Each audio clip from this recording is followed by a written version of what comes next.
सोचो एक ऐसी दुनिया जहां बाहर कदम रखते ही मौत लिखी हो, जहां पूरी अर्थ बर्फ में जम चुकी है और इंसानियत का लास्ट निशान सिर्फ एक ट्रेन के अंदर जिंदा है। स्नोपियर्सर हमें इसी नाइटमेयर में घुसा देता है। ये ट्रेन कभी नहीं रुकती, क्योंकि रुकना मतलब एक्सटिंक्शन।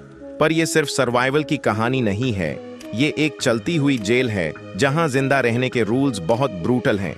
10 मिनट के बाद मूवी हमें ले जाती है ट्रेन के टेल सेक्शन में, जहां लोग सांस तो ले रहे हैं लेकिन जिंदगी उनसे छीन ली गई है। टेल सेक्शन अंधेरा, गंदा और भूख से भरा हुआ है। लोग खाने के नाम पर सिर्फ ब्लैक प्रोटीन ब्लॉक्स खाते हैं, जिनका सच कोई नहीं जानता। बाहर की दुनिया फ्रोजन है, इसलिए स्नोपियर्सर ह्यूमैनिटी का लास्ट शेल्टर बन चुकी है। लेकिन यहाँ इक्वालिटी नहीं है, यहाँ सिर्फ क्लास सिस्टम है। आगे लग्जरी, पीछे नारक। इसी जगह से उभरता है कर्टिस, एक ऐसा इंसान जो हीरो बनना नहीं चाहता, लेकिन सिस्टम यूज मजबूर कर देता है। जब विलफोर्ड के गार्ड्स बच्चों को जबरदस्ती उठा कर ले जाते हैं, तब सबको समझ आ जाता है कि यहाँ सवाल पूछने की भी सजा होती है। मूवी का सबसे शॉकिंग मोमेंट तब आता है जब एक आदमी को पनिशमेंट के लिए गेट के पास लाया जाता है। गेट खुलता है और माइनस टेम्परेचर वाली दुनिया का खौफ सामने आ जाता है। गार्ड्स उसका हाथ बाहर निकालते हैं और सिर्फ कुछ सेकंड्स में वो हाथ पत्थर की तरह फ्रीज हो जाता है। गेट बैंड होता है और बिना किसी इमोशन के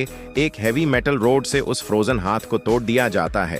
क्रैक की आवाज, चीख और खून, ये सिर्फ पनिशमेंट नहीं, एक वार्निंग है। यहीं कर्टिस डिसाइड करता है कि इस सिस्टम के साथ रहना पॉसिबल नहीं, या तो लड़ना पड़ेगा या फिर एग्जाम्पल बना दिया जाएगा। इसके बाद रेबेलियन शुरू होता है। कर्टिस, गिलियम और बाकी लोग ट्रेन के आगे बढ़ने का प्लान बनाते हैं। रास्ते में उनकी मुलाकात होती है नमगुंग मिन्सू से, जो ट्रेन का सिक्योरिटी एक्सपर्ट है। यूज फ्रीडम और क्रोनोले ड्रग का प्रॉमिस दिया जाता है। आगे एक नैरो कॉरिडोर में होती है मूवी की सबसे ब्रूटल फाइट। लाइट्स बैंड हो जाती हैं, गार्ड्स के पास नाइट विजन गॉगल्स होते हैं और अंधेर में सिर्फ एक्स, खून और स्क्रीम्स सुनाई देती हैं। ये सीन दिखा देता है कि सर्वाइवल इंसान को कितना रूथलेस बना देता है। 60 मिनट्स तक पहुंचते पहुंचते रेबल्स एक फेक हैप्पी वर्ल्ड देखते हैं। क्लासरूम कोच, मस्क्यूरेट बच्चे और विलफर्ड को गॉड मानना, लेकिन ये सब एक इल्यूजन है।